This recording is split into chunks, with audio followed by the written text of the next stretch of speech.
Hello everyone, welcome to my Chinese brush painting workshop. And today we're painting mountains. I'd love to explore some texture and the range of tones, a little bit of color. I also got some wash brushes today. Got two images to work from. Now, I don't mind you working mainly from one and focusing on one.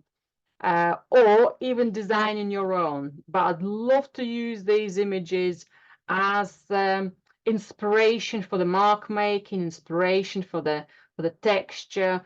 The composition is wonderful here as well for the use of color.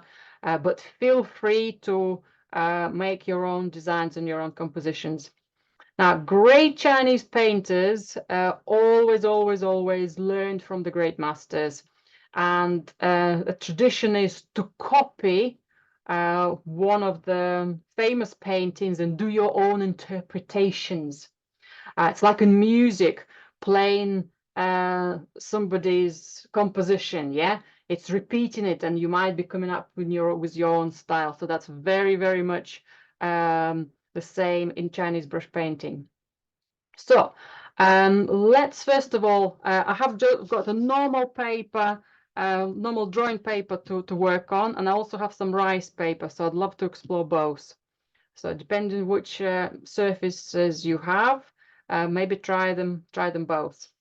Right, so first of all, what I'd like us to do is to use just a normal paper to get some practice using the inks, having some grays, varieties of grays, and using kind of creating your own texture for our mountains before we start putting things together. So I have my ink stick.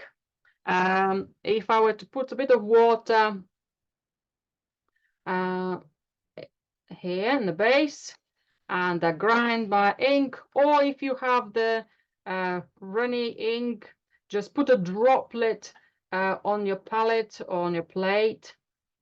So if that would have been my runny ink, I'll just do a droplet. A droplet is not just because I want to save ink, but because I want to create varieties of grays. Okay, and a solid black might not always be the black we want. So if I just load my brush tiny bit with my solid black, I just want to see what type of kind of darkness that's going to come out. That's quite solid, okay? So if I were to just gently rinse my brush, I want to bring something a little bit paler, a little bit lighter gray. So let's, like in watercolors, let's just try to create a varieties of grays first. See if we can dilute it. I'm using a tissue paper just to get my extra liquid off the paper, off the brush. Okay, that's quite dry. Okay. Now, the more varieties of grays we can get, the more exciting range of the mountains or textures, or even if we're painting flowers or birds, the more kind of depth we can create. So diluting the ink is very kind of practical, very quick. I know I can just dip my brush in and dilute, make it quite a quick. I know for beginners sometimes it's a little harder to do it quite effectively, quickly. So that's where the ink comes in. That might be a little bit easier to have that gradation. Okay. So give it a try. It doesn't have to be in particular order, just something lighter, something darker. Can you see that variety? Can you see that difference? That would be fantastic. Okay. And then we can start practicing doing a little bit of texture. Now, I just picked up a medium-sized brush. Now, At the moment, I'd love us just to use it to hold it any way you want it, because we're just going to be practicing some texture. Later on, we'll see if we can hold it in a Chinese way. So again, I'm going to top up my brush with a little bit of gray ink, and I want to create a little bit of more texture now. So any brush for now. Can I drag it and create a little bit of white and black or gray variety? It's called the gaps within a stroke called flying whites. Okay, so if I'll have it drier, maybe I'll just have more. That's more like a dry brush stroke. Yeah. Can I create it a bit more? Can you see how it's catching? If I'll put down a bit more ink in darkness, then you can see it on the screen a bit better. Okay, that will be fantastic for all sorts of textures. Okay.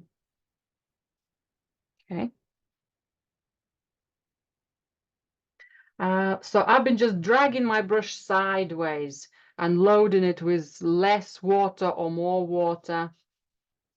Okay. It picks up slightly different on the rice paper, but still very exciting. So this is very dryish strokes.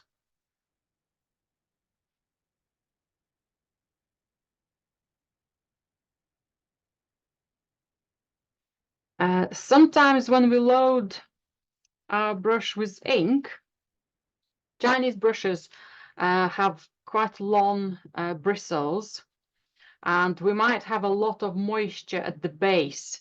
The technique is, let me load my brush with a bit of extra ink here. So if we don't want it to be watery, but we want the ink stain at the tip of the brush.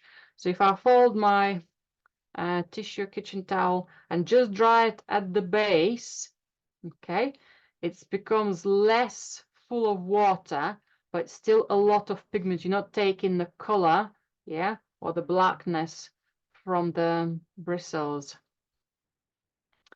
And this time, let's do maybe a shape of a mountain, maybe just going something up and down and up and down. Yeah, maybe something go. So I'm just continuing dragging the brush without lifting it,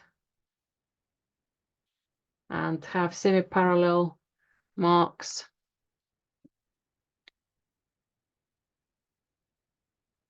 On top of my ink.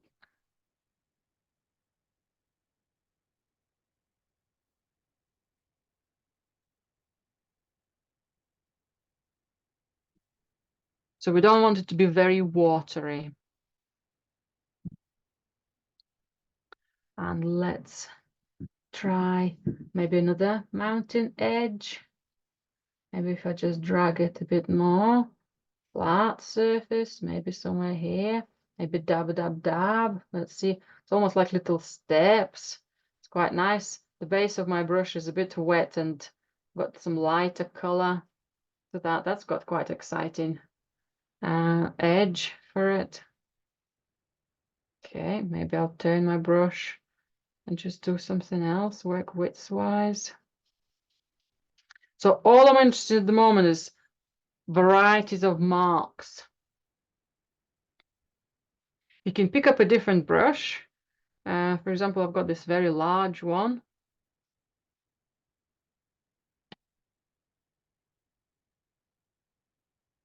Okay, so it will have a lot of water in it. So if I gently... Another tip on loading the brush and controlling how much water you have.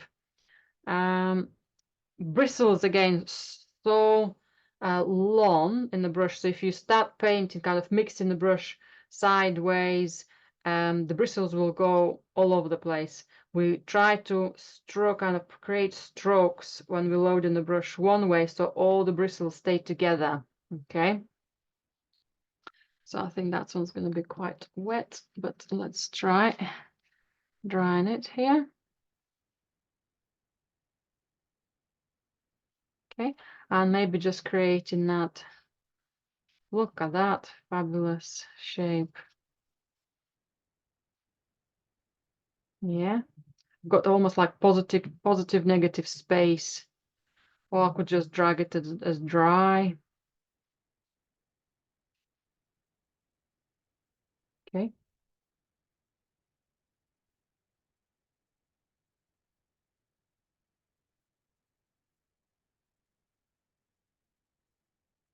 And we'll be layering these textures one on top of another. Next step for us will be to perhaps create a partial outline for one of the mountains.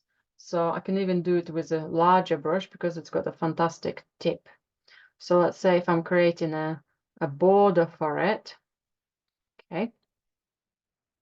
And then I can just gonna dry it a little bit more.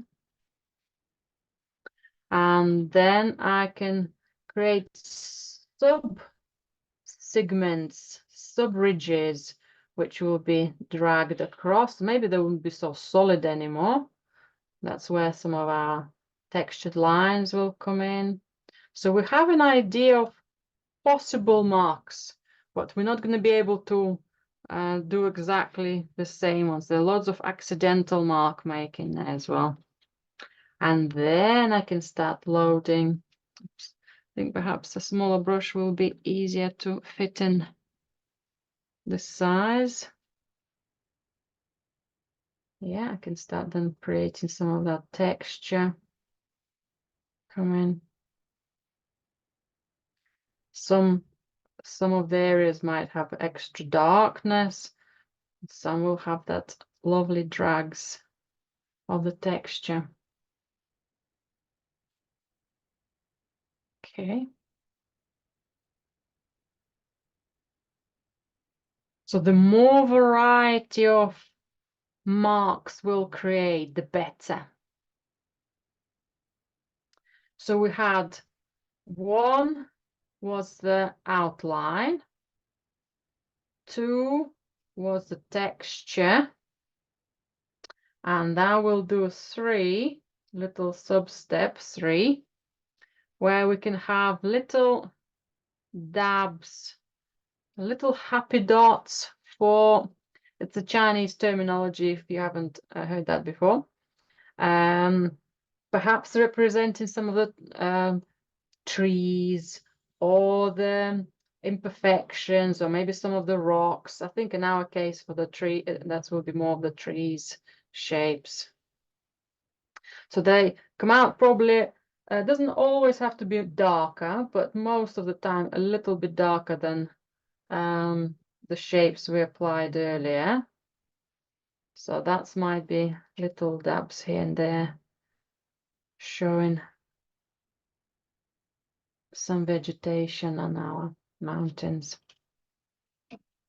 There are different ways of how to paint trees in the distance. For our sample one painting, we've got a bit more of a round shapes, a little bit more, yeah, little dabs.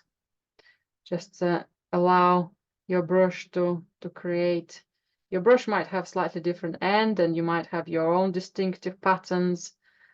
The variety of sizes and clustering of those dots, that's what we're looking for. We don't want a uniform pattern, okay? We don't want them all more or less similar in size, yeah? We want them, that variety being present. So don't want that.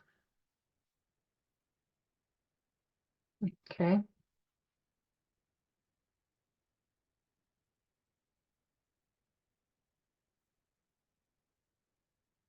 Another little trial task is the direction of the strokes. Now we've been dragging some of the strokes down mainly, and let's try, if I'll just dry my brush again, let's try to do a few shapes a little bit more horizontal, a little bit more gentle angle from horizontal lines. So creating ridges just by dragging the brush down, okay, and then perhaps just dropping it into shapes. So we've got different formation. So we'll see more of those samples in our second painting, the second piece here. So, and again, I'm straight away thinking and planning varieties of these widths of the rocks. Yeah, the darknesses, that's something for us to plan and practice and look out for.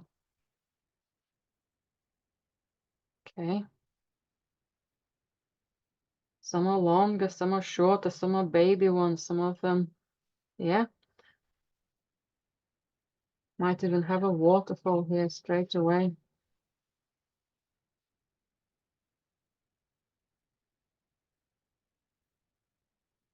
Working into that darkness. Sometimes the accidental mark gives us that exciting, wonderful surface. So stay creative. Allow your brushes to be playful. Okay.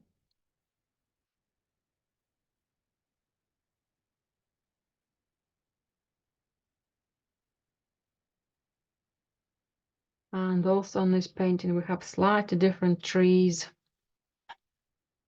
They're a little bit more closer to us, perhaps. So that's why we can see some of the tree trunks and then some dubs of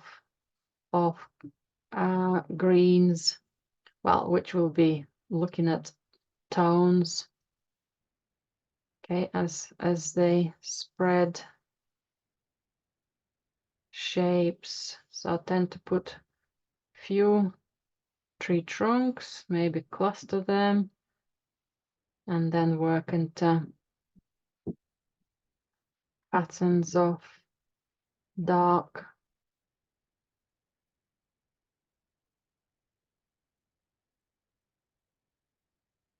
Okay, that's really good as well. So far we worked with texture, a little bit of tone, and a little bit of extra mark making. When we'll be painting the varieties of tones, for example, distant mountains, and we'll be using lighter tones, we'll be just using plain flat washes. So that will be quite straightforward. We'll also practice doing a little bit of fog, and again, I'll have a little separate sheet to practice for us that as well. Right, so this is our ink exploration. Let's have a tiny bit exploration of the color. So today we'll need two colors, ochre, Chinese watercolors or your ordinary European watercolors are fine, both are fine. I think I might need a slightly wider brush. And another color is or cobalt blue or turquoise. Right, let's use this brush. And you can mix the turquoise by having, I'm going to use cobalt blue or azure, one of your lighter blues, and a dab of emerald green. If you want just to stick to blue today, that's absolutely fine as well. Okay, so all I wanted to do is to get it on my paper just to see how it sits. Oops. So it will be quite a pale wash of it.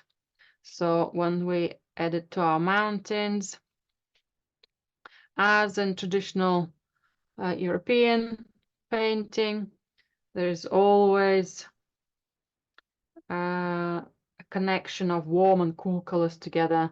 So for example, I might put a little bit of coolness against my rocks, against maybe, doesn't have to be sky, but it might have that connection of coolness. Maybe there's some waterfalls. Maybe my waterfall here is going to have a little bit of extra color. Okay, I'm just trying to add just a practice. Sometimes it could be one edge of the mountain kind of shown, representing the shadow. So I've got a little bit of extra coolness here. Okay. And then I can use ochre, yellow ochre.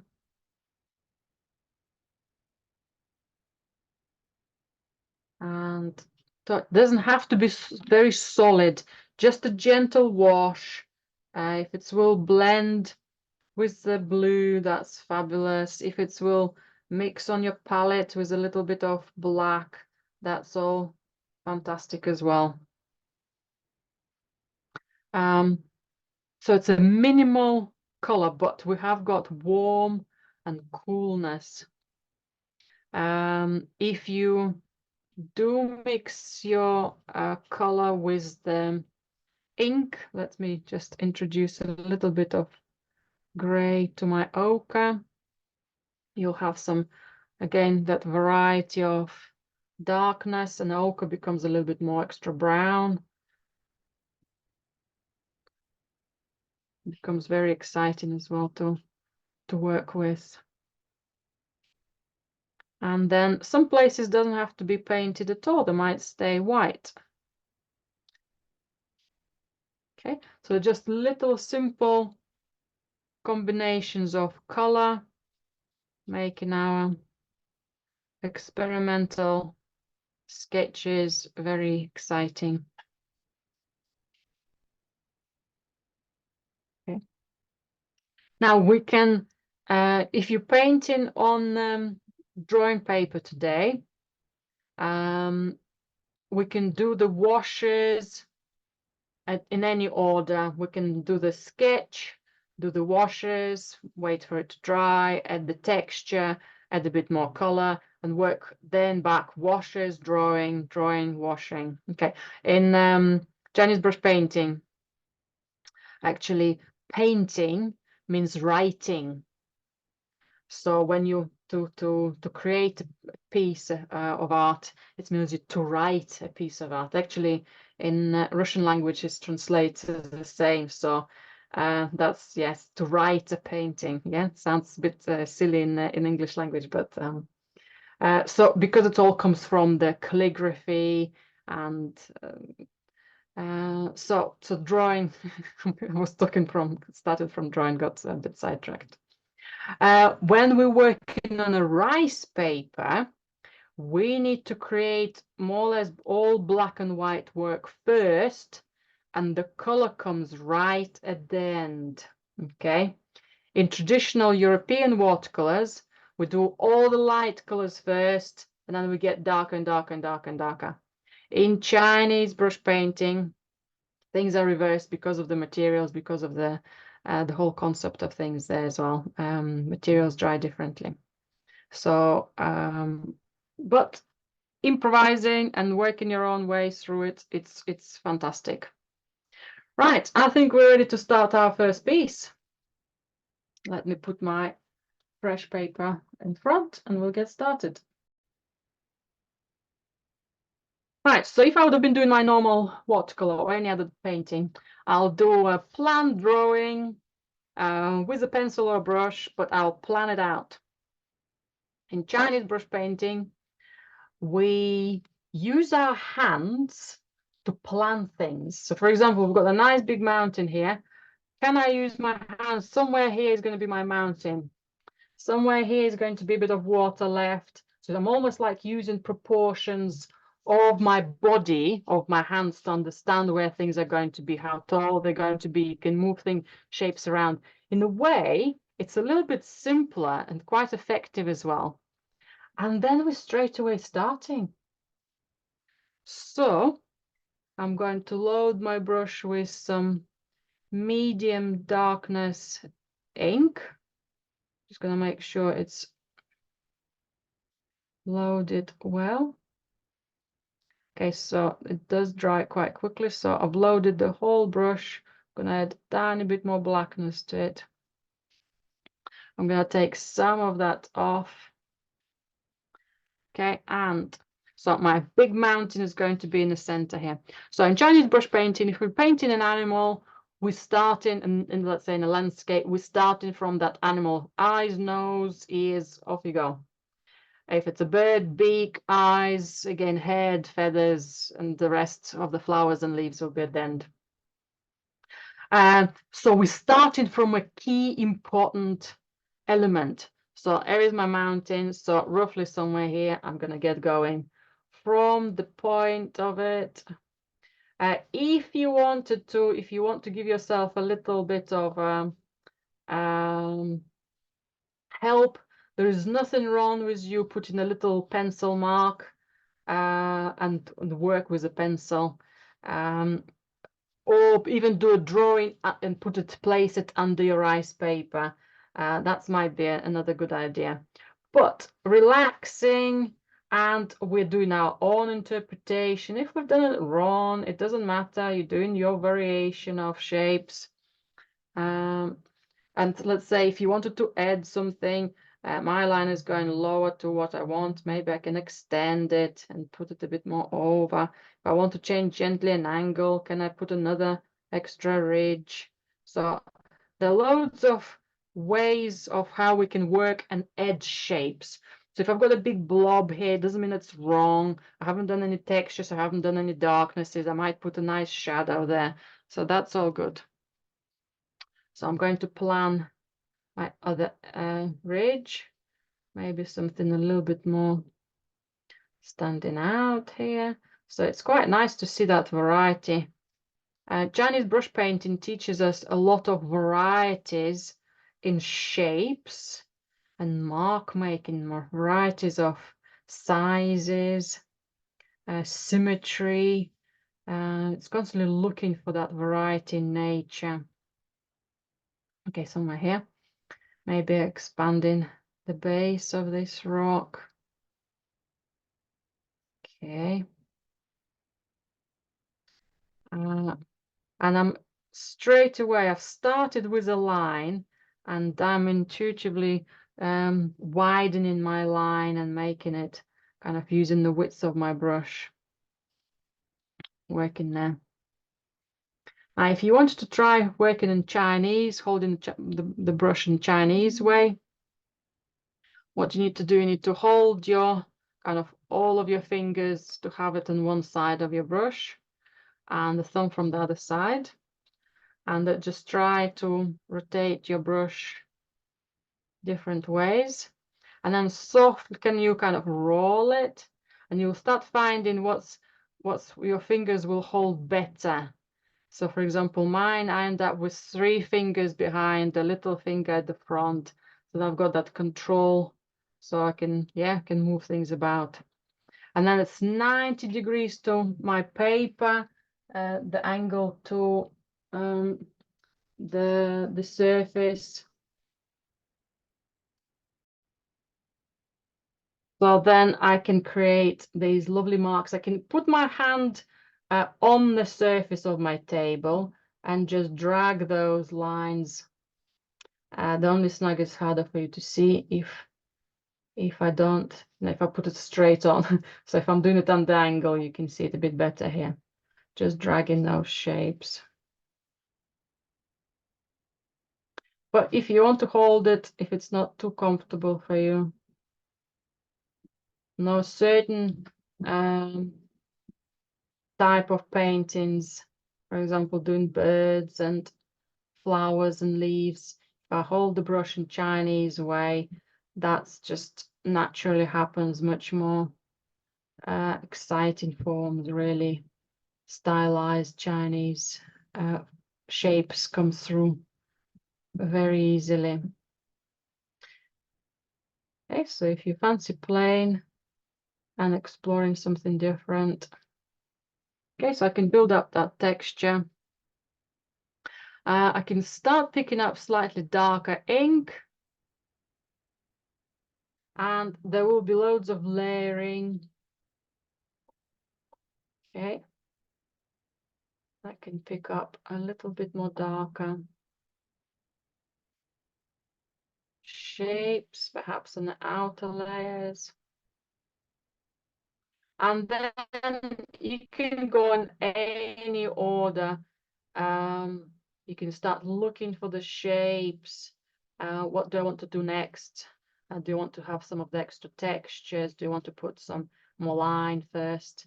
I tend to do a little bit of everything. There's no particular order afterwards.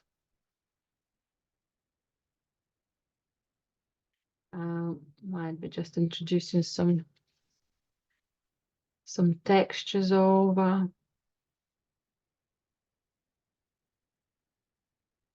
It's almost like a nice shadow coming in.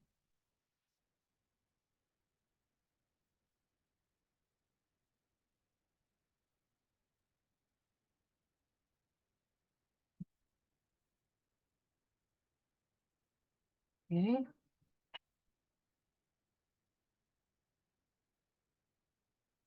You don't have to be very tentative with this. This is much more of a freestyle painting.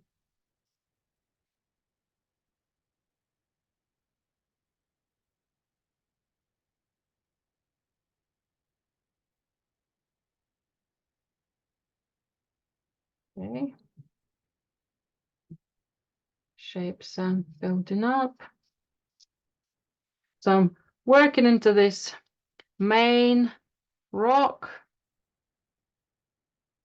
and I'll do the background mountains slightly different. Tiny bit more extra ink.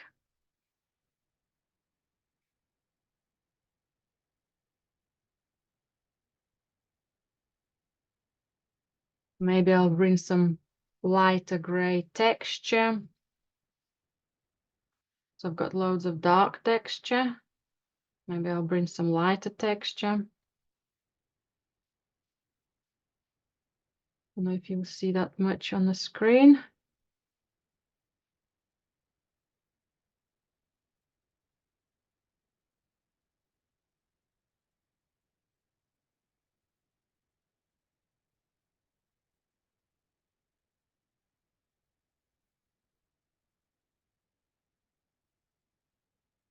Okay, maybe some larger shapes.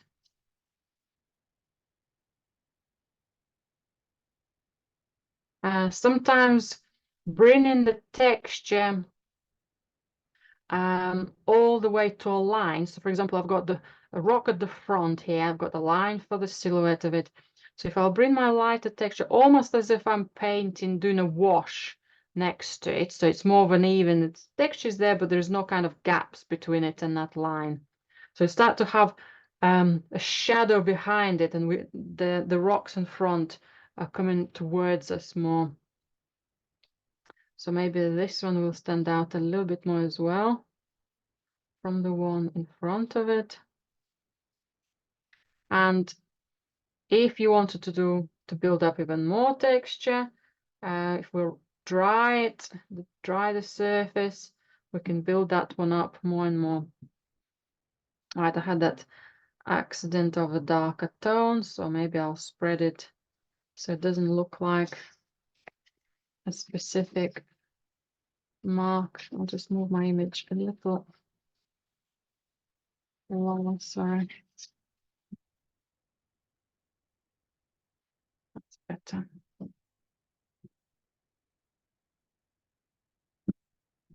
Okay, that's looking much more exciting. I'll add the color slightly later on. I just want to establish my other mountains. Again, in European art, we tend to do a little bit of work here, a little bit of work there, a little bit of work, the whole piece developing slowly together. In Chinese painting, you're quite happy if you're happy to keep on going on one piece, let's say the main rock, the main shape, and then take a look at other shapes after. That's all fine as well. Okay. Right, so what I'm going to do with the mountains at the back, I will use diluted ink, a pale gray one, to have some basic silhouettes. So again, let's see. I've got almost central shape for the larger mountain, some couple of peaks, and maybe more distant peaks at the back. Also got some water line for our river, and it looks like we've got the fog at the back as well. So if I were to identify my river, if you're worried about painting a straight line, don't paint a straight line continuously. If you put your hand down and just do a little bit of a stroke and stop, a little bit of a stroke and stop. It doesn't have to be perfect. You will have a nice, exciting edge. If you'll do a straightish line at some point, that's fine. If you've got a break in that point, that's all lovely. Those imperfections are quite exciting. So I'm going to have one mountain here. So in a way, using a lighter gray helps me to sketch and perhaps adjust the shape if I wanted at the later point. Okay, because I know I can paint over it with darker ink. Let's have a taller peak here. Chinese mountains and the paintings look so strange and unreal. And then when you start exploring some of the photographs of people who've been to China, just come and say, yeah, actually, that's how they look. I have a range of photographs, black and white photographs, which just look like Chinese paintings.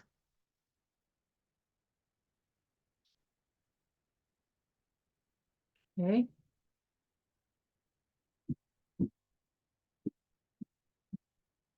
And I'll do another peak somewhere here. So don't be scared that they look a little weird. It's quite a fabulous, distinctive terrain. But if you end up with slightly different version of them and you have your own, that's nothing wrong with that. So again, once I'm happy with overall placement, can I work with maybe sub-shapes? I can use perhaps a little bit more water, so my elements kind of texture comes in as well as partially line. So I could maybe do some subtexture. Okay, and a bit of tone at the same time. It's almost like our grisaille painting, a tonal painting in watercolor.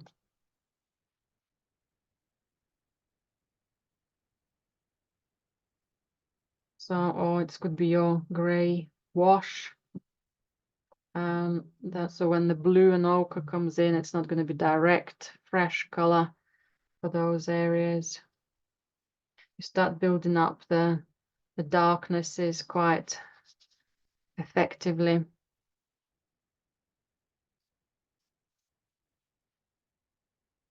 And that's when we start coming to the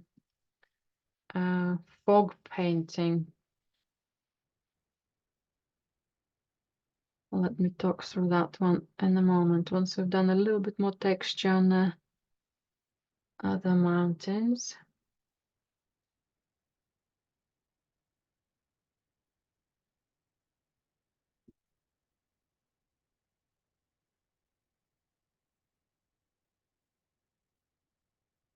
Okay. So if I wanted to paint the fog, I will need my pale gray, probably similar gray I've just used now. And I need to plan where the fog is going to be, the top part, kind of silhouette for it, and the bottom one. Now the bottom one is going to be hitting the land, the part of the shore of the river, and that will be reasonably straightforward. The top one is going to go up and down, and if I work with my brush first, and create a soft edge, kind of a plain gray, I could have a spare brush to bring a little bit of water and soften the top part of it and the bottom part of it, especially the bottom edge where it's the actual fog starts. For the top one, I can actually go all similar gray. Just take some extra water away. So it's very, very gentle first. We'll build it up. And then I'm going to continue maybe reducing the volume of that fog mist. Okay, I can wash it off in the top. And that will be really handy for us if we're painting dragons next week, as they will be appearing from the mist. And they will have mountains behind them. So I'm softening with a little bit of water, that border. Now on the rice paper, it's very hard to soften edges quite quickly with a wash. So if you're using a rice paper, just be extra careful. Very pale grays, and we'll build them up a little bit darker. We're going to build up an in-between gray and the lower, so the mist here is rising higher, but there's something darker on the base. Okay, let's do it that way. I wanted some mist, create a shadow for mist in the lower part next to the riverbank. I can do a little bit more at the base here. And again, very quickly soften it with a spare brush. Now we're starting this first because we want that softness appearance. And we also want to see our main mountain is going to be the key, okay? It's need to stay, as again, I also haven't done any trees on it yet. I want to balance it out. Okay. Right, next step. Let's increase the darkness of our ink, but by tiny bit, okay? Very, very small amount changes. Even if you use the same darkness you just had, you will, and paint over the areas we just worked into, you will have a darker tone already. So don't overdo the darkness.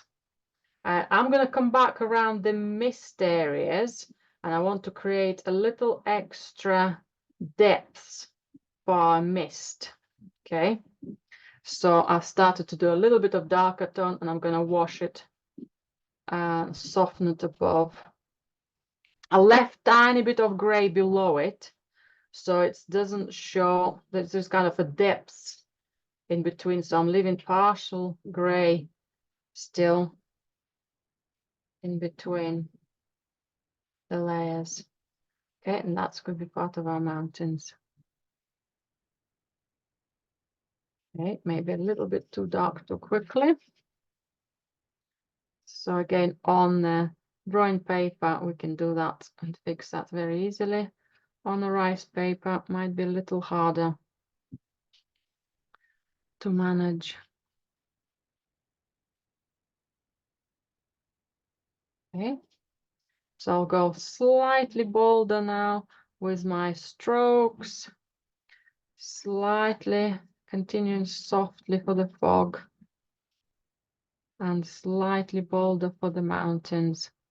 I'll probably touch up the fog darkness once more, once it dries, so maybe 3 layers there. Going back to the base of the, I keep calling it fog mist. Maybe I'll add another layer to that mist, like a dragon's breath. That's it, we're preparing for our dragons.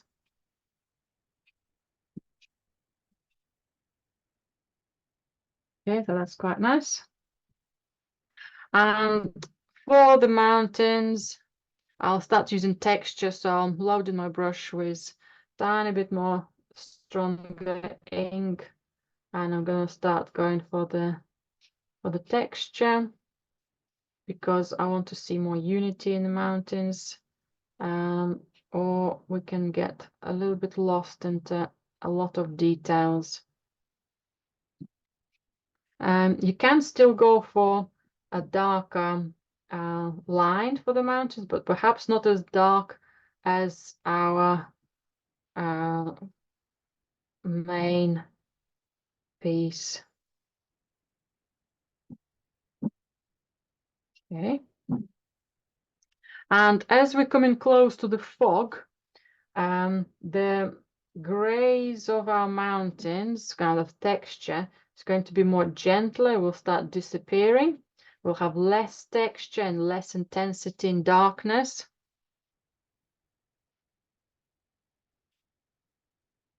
So much more softer. And then it's also gives me an opportunity to put a tiny bit more darker tones for the final layer.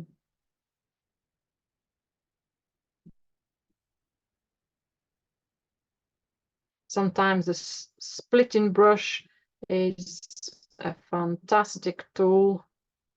So I sometimes encourage my brush to dry and work with extra shapes it gives me.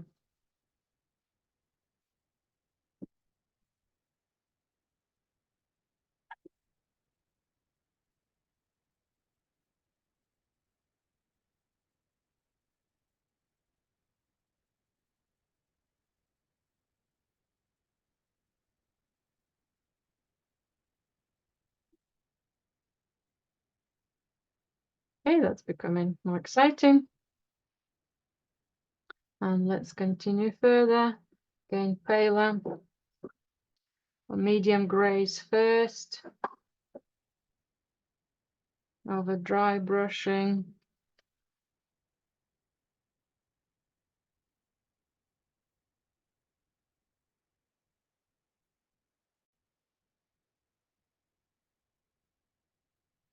Yeah, building up.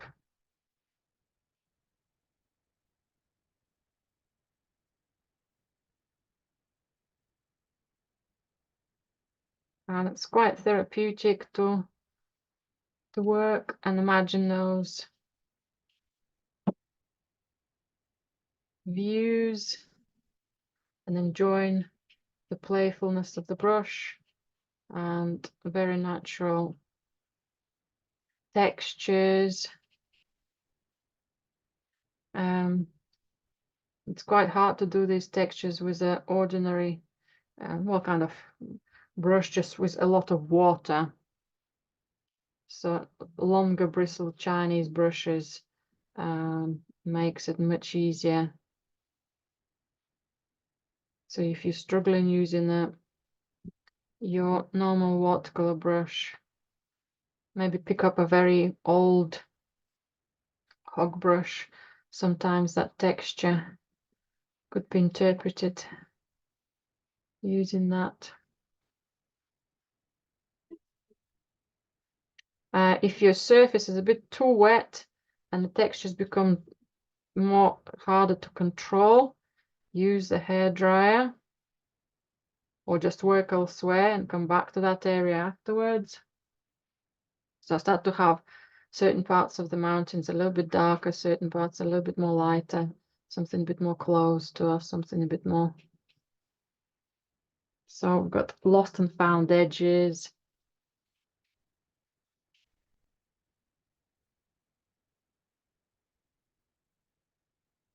The more darkness I bring at the back, that will push the shapes forward.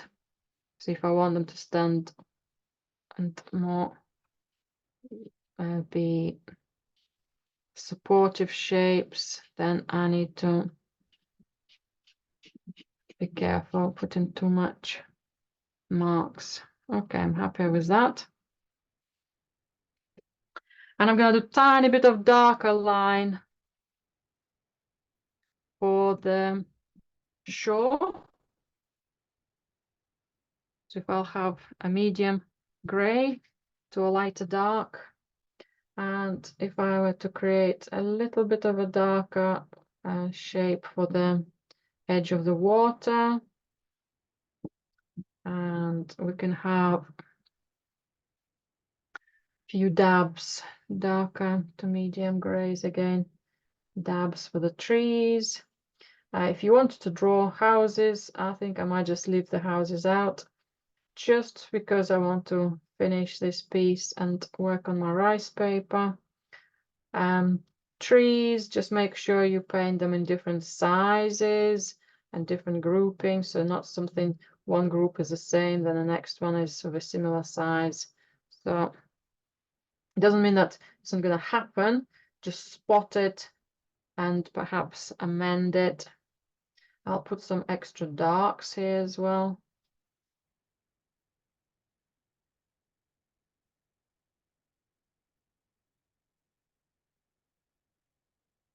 Okay.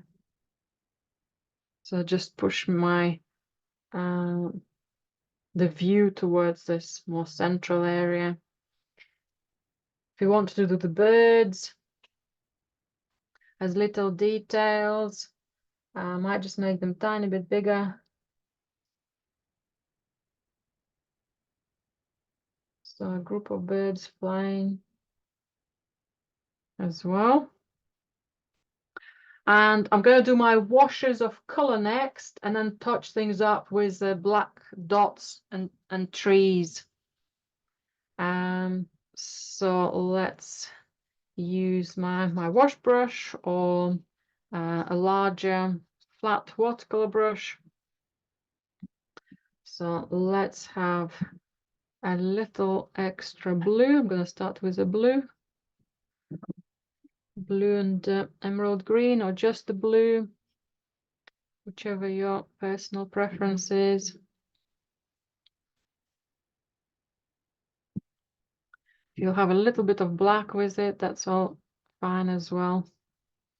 So I'm going to have a gentle touch up of coolness on my mountains.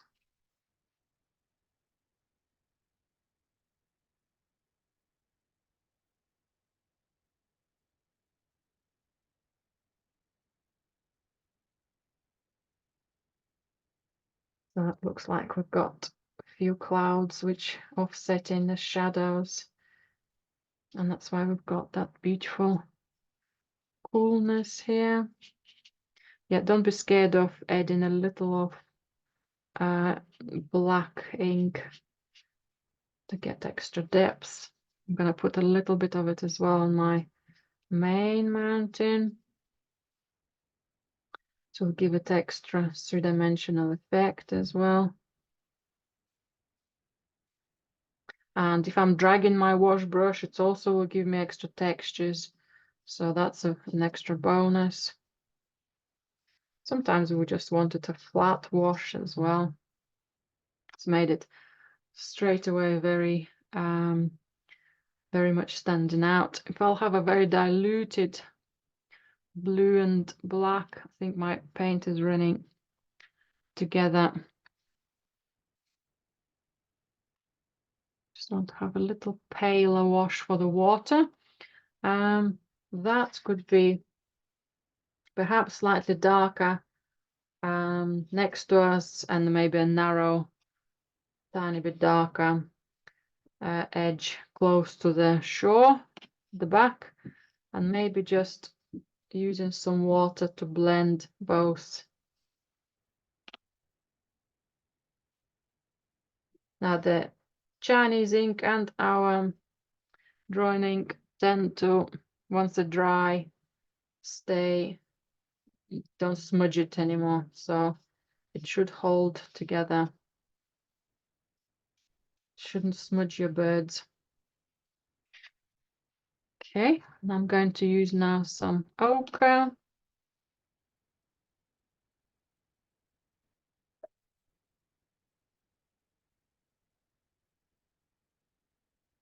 Perhaps a little ochre and grey.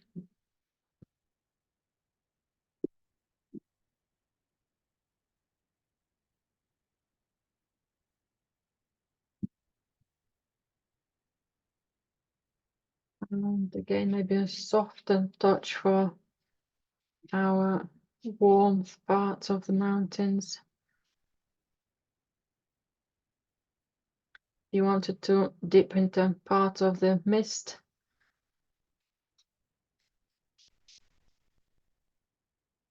Tiny bit, don't go too far into the mist. I'm gonna make my front mountain united together, so I'm not gonna leave any white left. So it's gonna stay all together as a united form. I'm gonna keep the mist white, but I'd like to add a little bit of extra gray, so just diluted ink for my sky.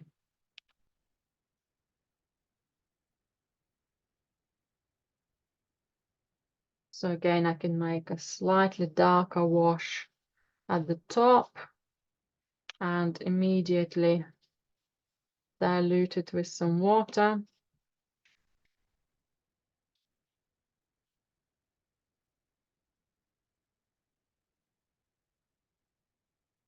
Okay, and if you wanted to have a tiny bit more darkness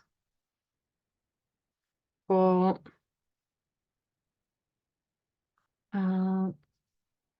the background behind the mountains, we can do that. We can, by the time we'll add the trees behind the mountains, we can make them stand out again.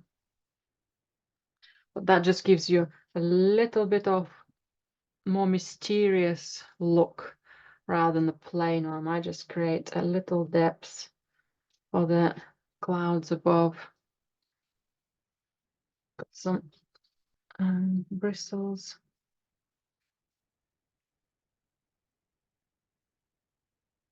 Staying on my painting. Okay. And again, if you can soften the borders of your wash, and if you've got a little of that white in the middle, that would be fantastic.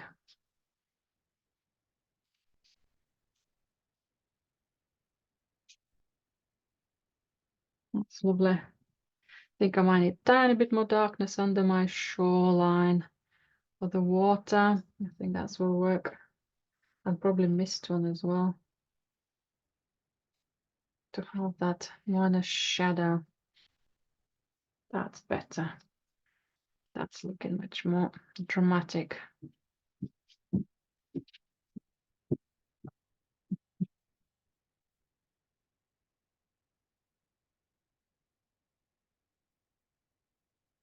Again, every time I add darkness to a wash and I have a sharp border, I need to be careful so I can soften it quick enough.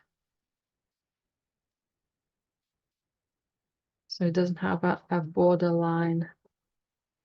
Okay, I'm quite happy with that. And I'll just touch it up with a little bit of trees. So I'm back to pointy brush for more solid black. I'm going to start with my main mountain just to make sure that that stays important, and I'm not going to overwork the background. Mountains with details.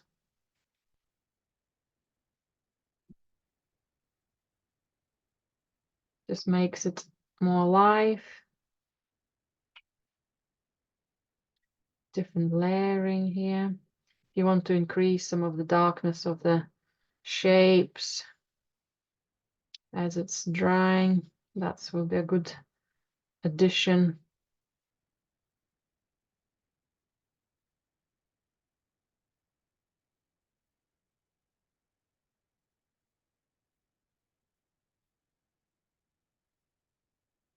Sometimes the pool of ink looks dark on our palette, but it's actually diluted ink. So as it dries, it's not so intensive. So perhaps remember where's your darkest ink, so you don't need to do the same work twice.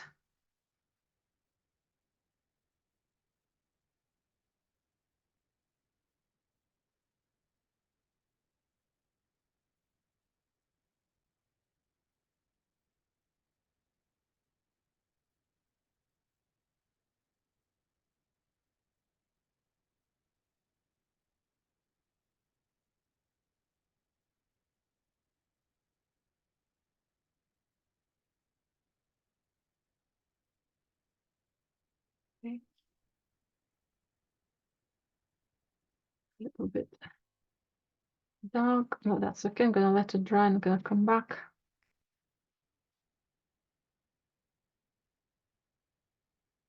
My trees.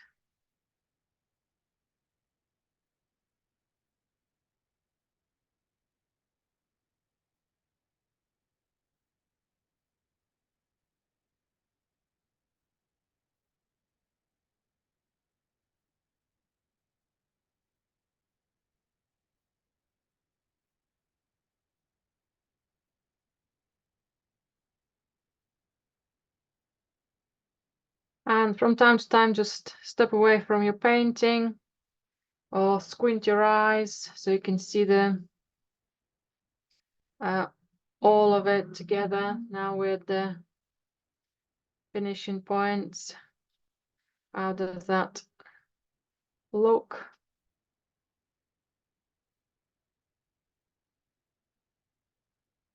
Wait, another tissue for me. Got a lot of empty space on my mountain here, so maybe I'll create extra texture there.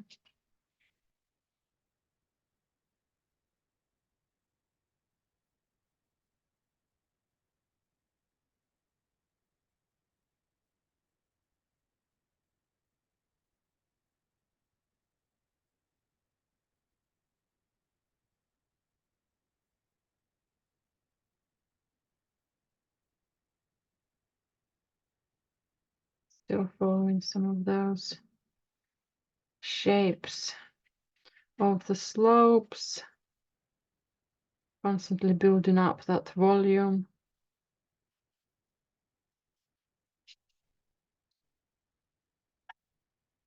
Okay, and then give yourself maybe a time limit, or maybe so you're not going to overwork it, or maybe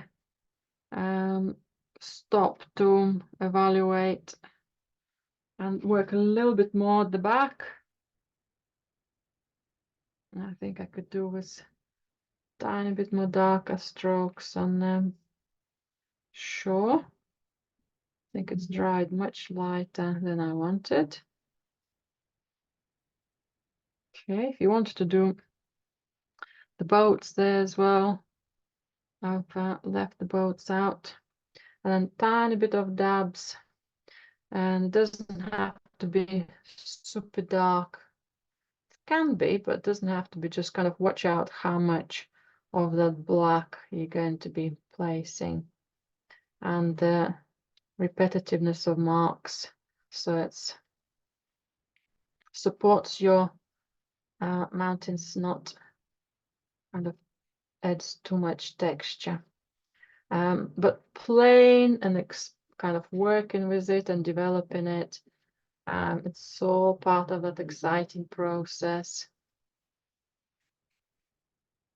And if you were to decide to pick up a watercolor brush and in the future do a watercolor, you've got an approach which will apply to any traditional painting as well, which will interpret very beautifully. That extra darkness is going gorgeously. I'm really enjoying it. The final stages, maybe a tiny bit more texture coming close to the mist.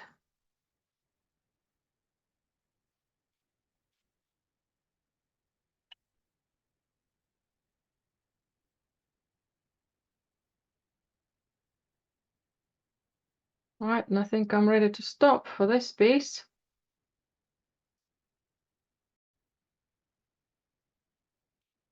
Right, now I've got some rice paper, and before I start painting my next piece, I'll probably do some, probably not going to do all of the piece. Feel free to challenge yourself and try to do the whole piece.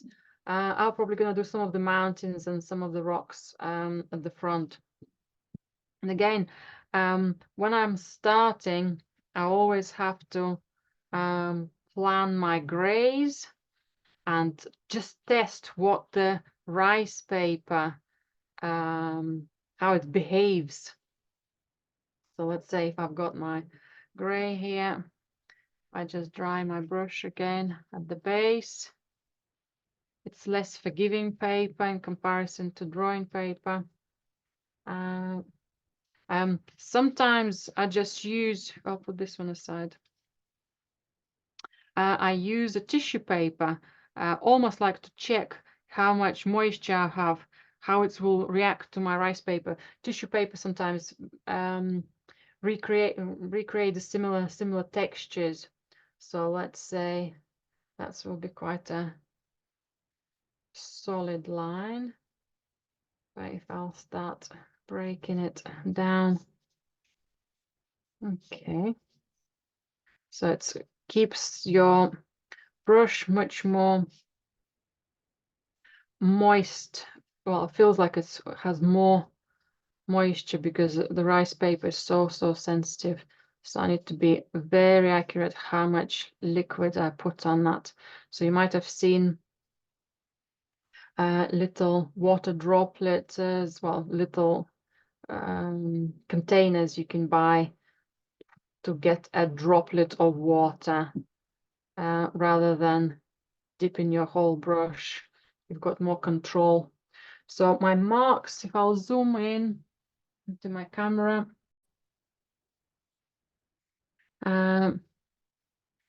so some of the drags, they just interpret slightly different. It's almost like I've got a lot of water. In comparison to the paper I just used, I've got probably a third of water to what I had. Can pick up my darks and drag it a little more. So if I were to stop, the moisture keeps spreading and spreading and spreading, yeah? So if I wanted to do a little mark, I need to lift my brush very quickly. If I stop, it will just continue absorbing moisture more and more. Okay, so textures, quite similar to what we've done earlier. Quite exciting build-ups. Okay, we wanted a little bit of trees, so they will come up. On a damper surface, yes, shapes will spread. That's quite lovely. Can do some bigger shapes. And another one I wanted to show is more of the washes. So let's say, just wash the brush a little bit. So let's say if I load my brush with a pale blue, or our blue and emerald green, to have a turquoise.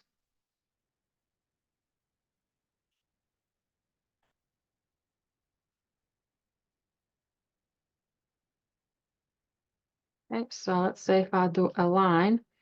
So all we see here is a shape, and it becomes extra dark because of the transparency of the paper. It's going to dry very, very pale, but as a distinctive mark.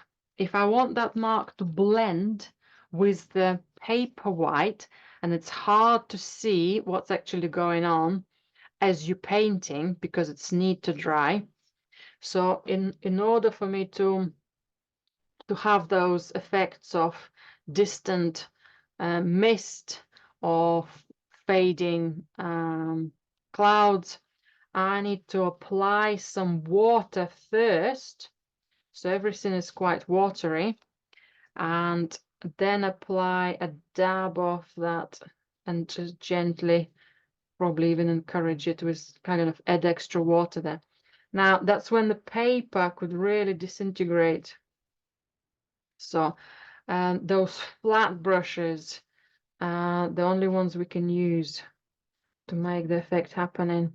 And what I'm going to do, I'm going to gently then increase the darkness roughly in the middle of that block. And then I'm going to gently increase even a little bit of gray. And hopefully at the end of the lesson, we can have a look at it and see the effect. I'll put something bold just to show you what not to do. How strong it will come out and the softness of it wouldn't show. But I can have a little bit of, again, it's very hard for you to see, which is a shame. But that's part of that technique of water first, lighter layers, kind of semi-spreading it, and then adding other textures. For the mountain, however, if we want just to have a bluey gray, we can just apply it as a texture straight away, and that will be just part of our shadows on the mountain. So that will be quite straightforward. There's no need for any washes. You can even apply it with pointy brushes as well. So that's quite exciting. Okay, so very effective, lovely to work with. Also, sometimes the Chinese artists work with creating the moon or the sun. So by painting just that area around the shape, let's say if I'll make it a bit more round here, and then gently working around it. Again, we'll have to have something wet for the final, let's say, final fading. And then I'll have to spread that black and gray, and only gently it will start. So it's very, very hard. Oh, I think I've gone over my moon now as well. The clouds could, yeah, the rice paper, sorry, I forgot by putting extra water. I got my moon disappeared, but that's another exciting way of building up perhaps some of our clouds for our dragons for next week. That's very playful. Again, I always encourage everyone to have a little practice paper, just to have a quick warm up, just to have a little play about, mix colors, double check the brushes before you actually go for the painting. So I'm going to leave this piece aside. So it's very, very careful with lifting it, both corners. Okay. Put it on the mat here. Sorry. Okay, and my other rice paper.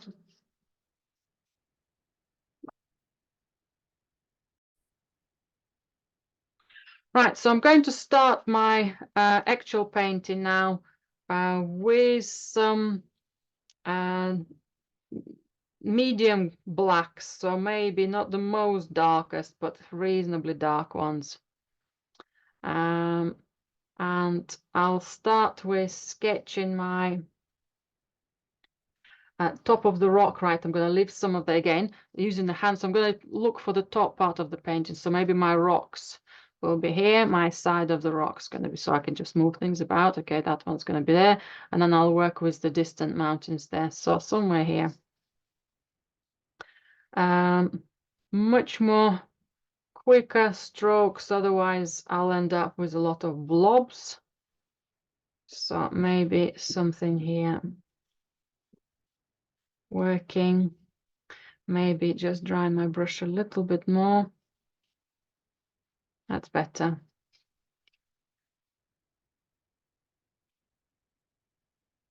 Okay. Looking at some of the shapes. And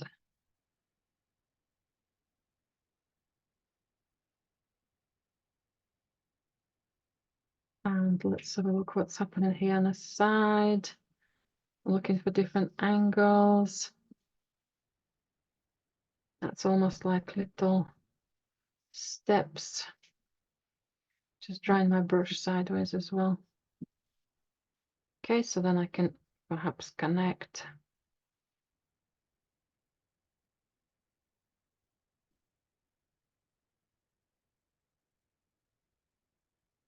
Okay, that's good. That becomes very much Chinese style because of the materials we're using, and they just dictate what comes out from under our brush, how those darker edges happen, what type of strokes we create. That's a lovely shape. I'm going to have some lighter strokes left for close to the mist here. Right, anything else here? I think I'll do the other strokes in lighter grays, but I'm ready for the rock here on the side.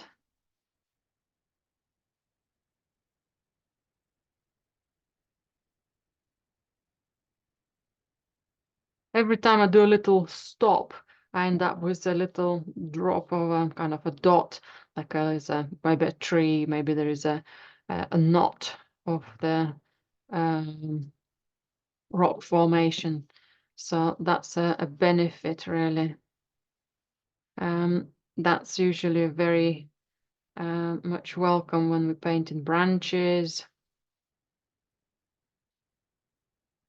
Okay, that's going to be part of that. Right, any other darker texture, or vertical or horizontal? I think I can do another tiny bit more here. And I want to do extra texture.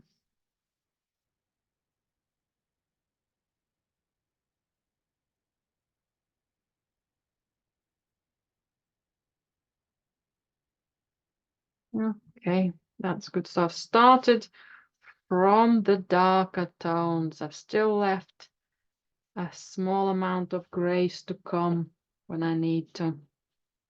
Sorry, darks, blacks to come. Right, I'm going to wash my brush now. And I'm going to get a paler gray. Okay, so I'll mix the gray. And now I need to dry my brush because that's a bit too much moisture.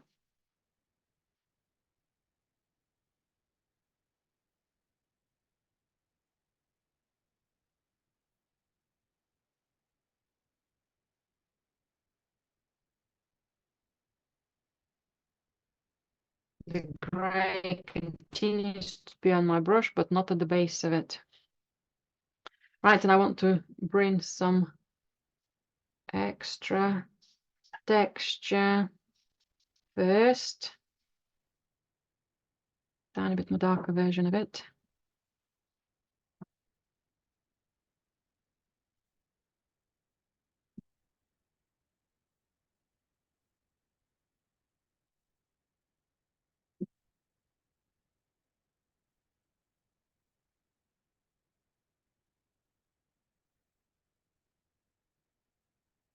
Okay, very exciting.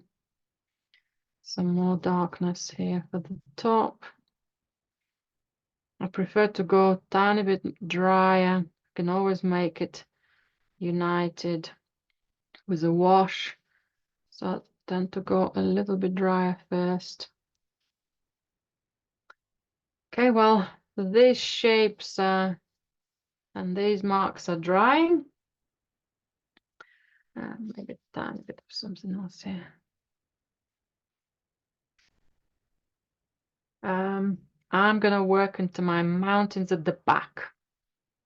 And I'm going to get a help from some ochre as well. So I have some ochre and a bit of black. And this time I can go with a little bit extra water in my brush. It doesn't mean it's going to be wet and dripping like with watercolor though. Okay, it's still drying. So loading the brush and controlling how much water you have on your brush is extremely important when we work with on a rice paper. So let's say if I were to put a mountain somewhere here.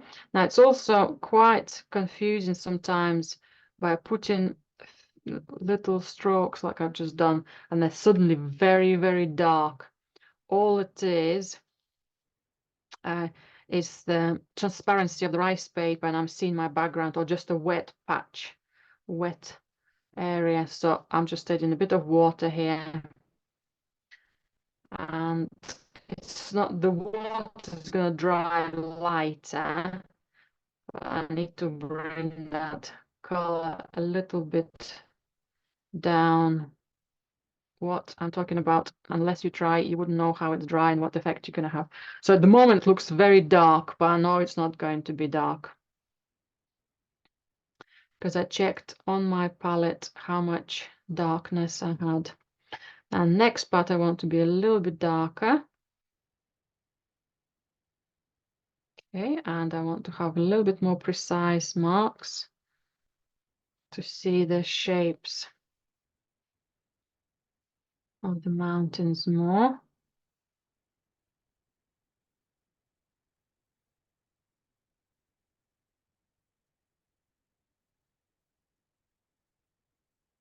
Maybe a tiny bit more water.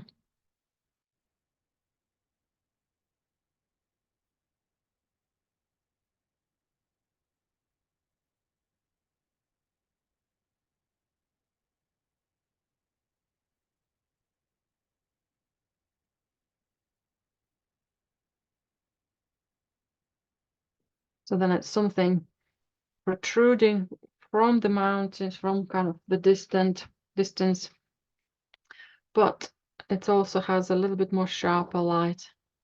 At any point, if you feel that you're on a rice paper, when you're painting the rice paper, that your color is spreading too far, too fast, yeah, so it's spreading, it could go into my mountains, you can just put a tissue paper over it. It's not going to smudge anything, but it will stop it spreading further. Okay, I didn't even leave much of a mark on my tissue either. So that's quite a common, don't be scared of doing that. Okay, so perhaps some more shapes, and these mountains now could go into the foggy end. So if I'll put a little bit of moisture first, so this is just water, water, water, water, water, and then I'll put a little bit of darkness at the top, and that water will create me more softer edges. I think I'm ready to put a little bit extra darkness, perhaps here, and that will be soft as well.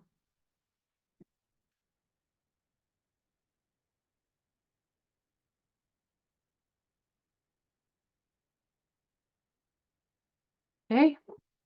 If you wanted anything else, again, far back distance, maybe a bit more extra water.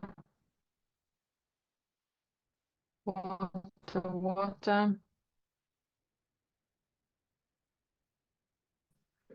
Will appear.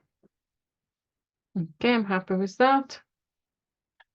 I want to do my fog again, probably just a little bit, the small distances here. So if I put a bit of a wash, just plain water initially, maybe just diluted gray. If there's a little bit of ochre, that's fine, but gray on its own will be lovely. And just add a little extra. Okay, a bit dark mark there, but I'm gonna let it gently settle and then perhaps top it up again. And I'm ready to add a dab of ochre with the ink for my rocks. Maybe I'll make it slightly more into the grays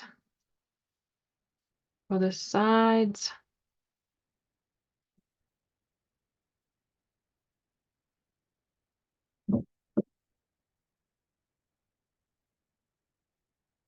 Don't have to paint it everywhere. I can leave some flying white, so it meaning the gaps of light of plain color. Okay, that's quite nice.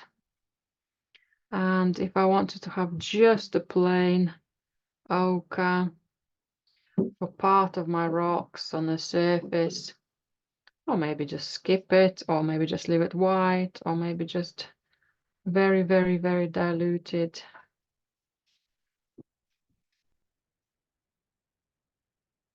Shapes there. I haven't done anything dark here. Maybe that will be some trees. Okay, and ideally I want this area drying before I put my trees on.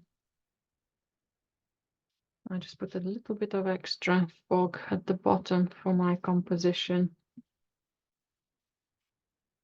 So just water, just a little extra water, and then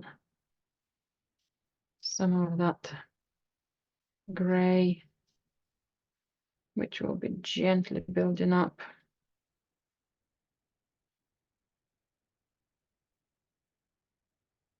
This is ready now. You'll have some watermarks as well. That comes from the first strokes you create. So whatever the first mark you've done with your just a water stroke, the stroke for the water, you'll have that a little interpreting into our paper as well. Right, so one way I can dry this area for my trees is just to press the tissue and take some of that moisture off. Another one is a hairdryer, and third one is time. I'm going to check how solid my ink is and how well the surface is drying. I'm going to try a couple of marks and give it a go.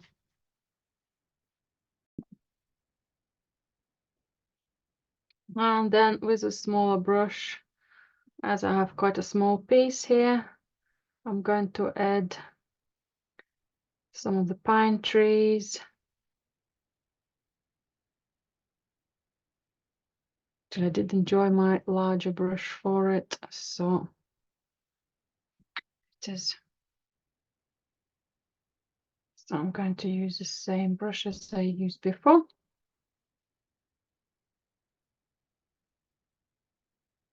And stay creative with our mark making, and perhaps just look out for variety.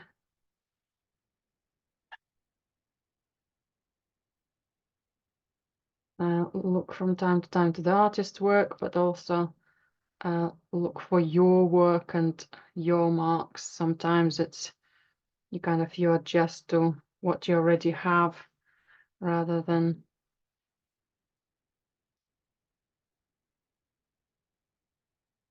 blindly copying. I'm not too sure about that blob. I might put something else here to take that attention away from it.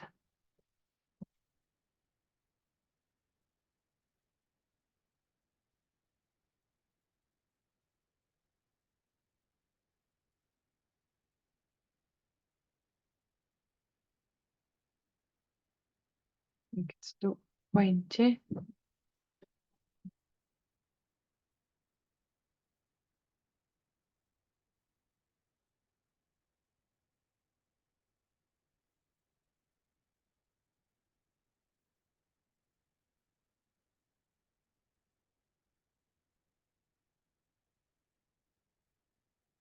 Yeah, that's better.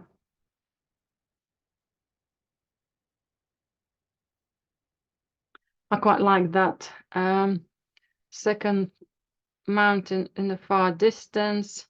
Might just put a few darker happy dots for it. And here perhaps some extra darker strokes for the ridges. Otherwise, I think we're done.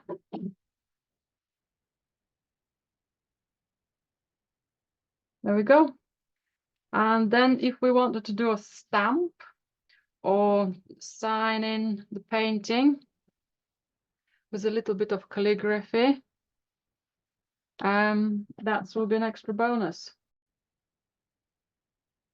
And of course, if you wanted to finish your painting with a little bit of calligraphy, perhaps a title saying Misty Mountains and a stamp. My stamp means graceful, so maybe I'm looking at some of the graceful rocks. And I also have my name stamp, which means Borodina Julia, so the other way around. So we've got a surname first. That will be a lovely finish for your pieces.